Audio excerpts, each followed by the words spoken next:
اعوذ باللہ السمیع العلیم من الشیطان الرجیم بسم اللہ الرحمن الرحیم۔ درس قرآن کا آغاز سورہ یوسف کی آیت نمبر 93 سے ہو رہا ہے۔ اس سے پہلے ہم دیکھ چکے ہیں کہ یوسف علیہ السلام نے اپنے آپ کو ظاہر کر دیا اور بھائیوں نے اپنی غلطی کا اعتراف کر لیا کہ جو حسد اور بغض تھا وہ ایک خطا تھی یا شیطانی عمل تھا، اور جو فضیلت اللہ نے یوسف علیہ السلام کو عطا کی ہے وہ اس کی یعنی عطا تھی، وہ فضیلت وہ ترجیح ساری۔ تو یہ ہم غلطی پر تھے، اس پر یوسف علیہ السلام نے بھائیوں کو معاف کر دیا، اور آگے پھر یہ قصہ چلتا ہے۔ اذهبوا بقمیصی ھذا، یہ یوسف علیہ السلام فرما رہے ہیں کہ میری قمیص لے جاؤ، فَأَلْقُوهُ عَلَى وَجْهِ أَبِي،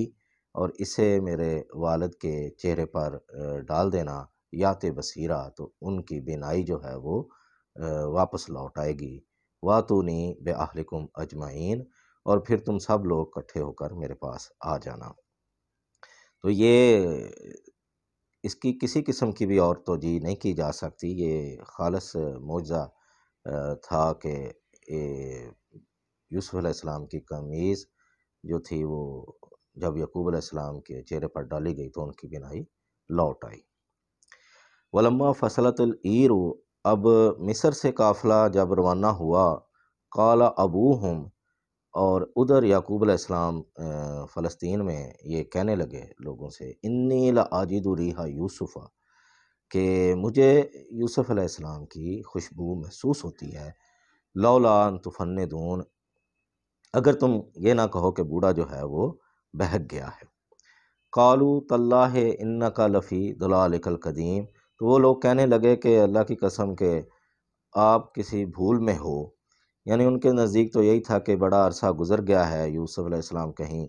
اپنا گم گئے ہیں، وفات پا گئے ہیں، یا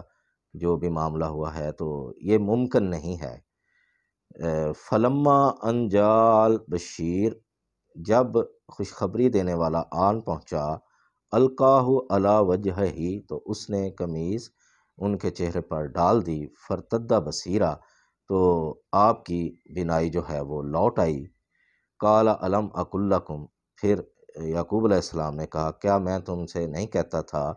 انی عالم من اللہ ما لا تعلمون، کہ میں اللہ کے ہاں سے، اللہ کی طرف سے وہ کچھ جانتا ہوں جو تم نہیں جانتے۔ اب یہ کس قسم کا علم تھا اس کے بارے میں ہم کچھ نہیں کہہ سکتے، چھٹی حص یہ نہیں ہے، مستقبل بھی نہیں ہے، یہ خاص اللہ کی طرف سے عطا ہے۔ مطلب کہ اس کی ایک مثال میں یہ بیان کر دوں کہ جب یوسف علیہ السلام میں یعقوب علیہ السلام نے کچھ نشانیاں دیکھیں اور خواب کا بھی معاملہ سامنے آ گیا، تو انہوں نے اسی وقت بتا دیا کہ یہ نبوت کی نعمت جو ہے اللہ اس خاندان کے اوپر آگے چلائے گا، اور یوسف علیہ السلام کی صورت میں نبی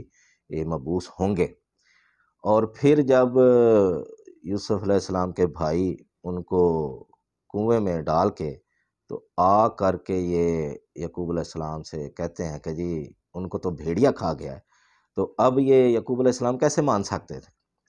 کہ ایک طرف تو نشانیاں دیکھ چکے ہیں کہ اللہ نے یوسف علیہ السلام کو نبی بنانا ہے، اور دوسری طرف وہ کس طرح تسلیم کر لیں جی کہ یوسف علیہ السلام کو بھیڑیا کھا گیا ہے۔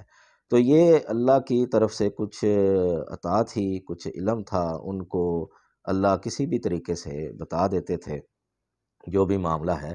تو اس لیے اس کی ہم کوئی وضاحت نہیں بیان کر سکتے۔ اب وہ سارے بھائی جو مل کے ہیں وہ کہنے لگے، قالو یا ابا نستغفر لنا ذنوبنا، کہ اے ابا جان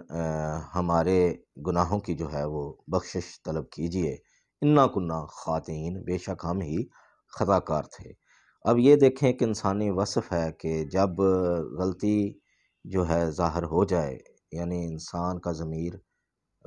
وہ یہ تسلیم کر لے کہ اس نے غلطی کی ہے، تو اس کے لیے بخشش کی معافی کی گنجائش رہتی ہے۔ یہ کہہ لیں کہ ہمارے جد امجد آدم علیہ السلام کے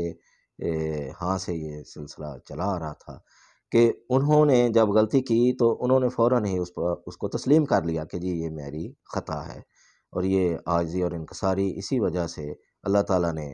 ان کی خطا جو ہے وہ اس کو معاف کر دیا۔ لیکن جو وصف ہے شیطانی وہ یہ ہے کہ جی غلطی کرو اور اس پر اکڑ جاؤ، کہ شیطان نے ایک حکم بھی نہیں مانا اور اس کا پھر اپنا تکبر کیا کہ بھی ایک تو توجہ دی کہ میں برتر ہوں، اور دوسرا اس نے اللہ پہ الزام لگا دیا جی آپ نے ہی ایسا کروایا مجھ سے،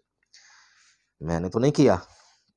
تو یہ جو ہے وصف شیطانی اور وصف انسانی،